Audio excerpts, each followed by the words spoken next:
क्या कांग्रेस को 2004 जैसे नतीजे की उम्मीद है? क्योंकि तब भी कांग्रेस ने उस समय के लोकसभा चुनाव के इतिहास में सबसे कम सीटों पर उम्मीदवार उतारे थे। 2004 में कांग्रेस ने 417 सीटों पर चुनाव लड़कर 145 सीटें हासिल की। इस चुनाव में पार्टी का स्ट्राइक रेट 35% था। इसके बाद 2009 में कांग्रेस ने 440 सीटों पर चुनाव लड़कर 206 सीटें हासिल की। तब पार्टी का स्ट्राइक रेट 47% था। 2014 में कांग्रेस ने 464 सीटों पर उम्मीदवार उतारे, लेकिन नरेंद्र मोदी के नेतृत्व में बीजेपी की लहर के सामने उसके सिर्फ 44 प्रत्याशी ही जीत पाए। इस चुनाव में कांग्रेस का स्ट्राइक रेट सिर्फ 9% था। 2019 में कांग्रेस ने 421 सीटों पर उम्मीदवार उतारे। इस बार उसे 52 सीटें मिली और स्ट्राइक रेट 12% रहा।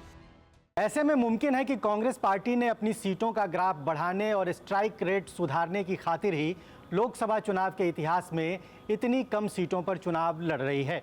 इसका अंजाम क्या होगा ये तो 4 जून को ही पता चल पाएगा, लेकिन बड़ा सवाल यही है कि इतनी कम सीटों पर चुनाव लड़कर भी कांग्रेस पार्टी की सत्ता में वापसी की आशा पूरी होगी या एक बार फिर उसे निराशा हाथ लगेगी।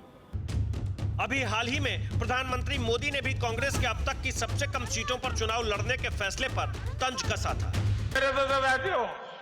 આ વખતે કોંગ્રેસની સ્થિતિ એવી છે, તમારે સરકાર બનાવી હોય ને તો ઓછામાં ઓછી 272 सीटों तो एमपी જોઈએ તમારી પાસે।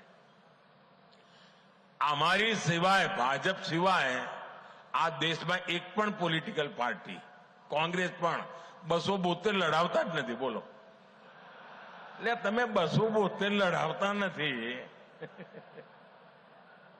અને કહો અમે સરકાર બનાવીશું। हालांकि प्रधानमंत्री के इस दावे को कांग्रेस ने फौरन खारिज किया था।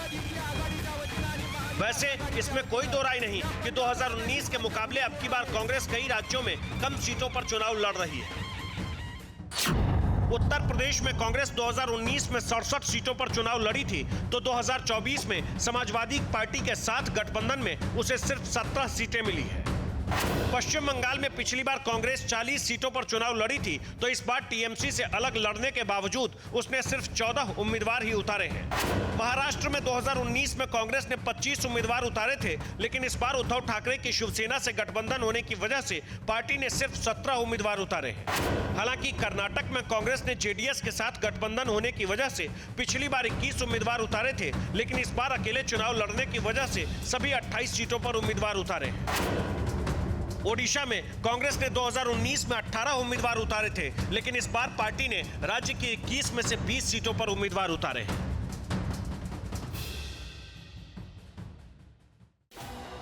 बीजेपी विरोधी वोट में बिखराव ना हो, इसके लिए कांग्रेस ने कई राज्यों में अपनी सीटों का त्याग किया।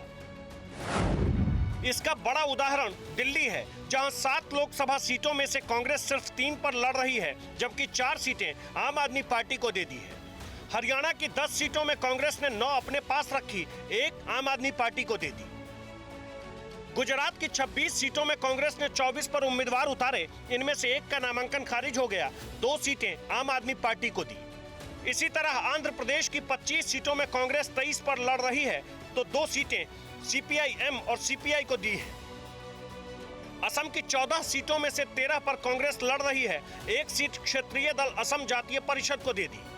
मध्य प्रदेश की 29 में से 28 सीटें खुद कांग्रेस ने अपने पास रखी और खजुराहो सीट समाजवादी पार्टी को दी, जहां समाजवादी पार्टी के उम्मीदवार का नामांकन खारिज हो गया। राजस्थान की 25 में से 22 सीटें कांग्रेस ने अपने पास रखी, 3 सीटें सहयोगी दलों को दे दी। त्रिपुरा की 2 सीटों में 1 कांग्रेस ने अपने पास रखी, दूसरी सीपीआई-एम को दी।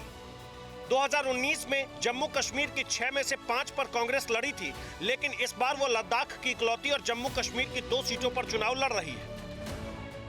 एक तरफ बीजेपी की नज़र 50% से ज़्यादा वोट हासिल करने पर है, इसके लिए पार्टी ज़्यादा से ज़्यादा सीटों पर चुनाव लड़ रही है, तो दूसरी तरफ कांग्रेस है जो लोकसभा चुनाव के इतिहास की सबसे कम सीटों पर चुनाव लड़ रही है, जिसका मकसद बीजेपी को ज़्यादा से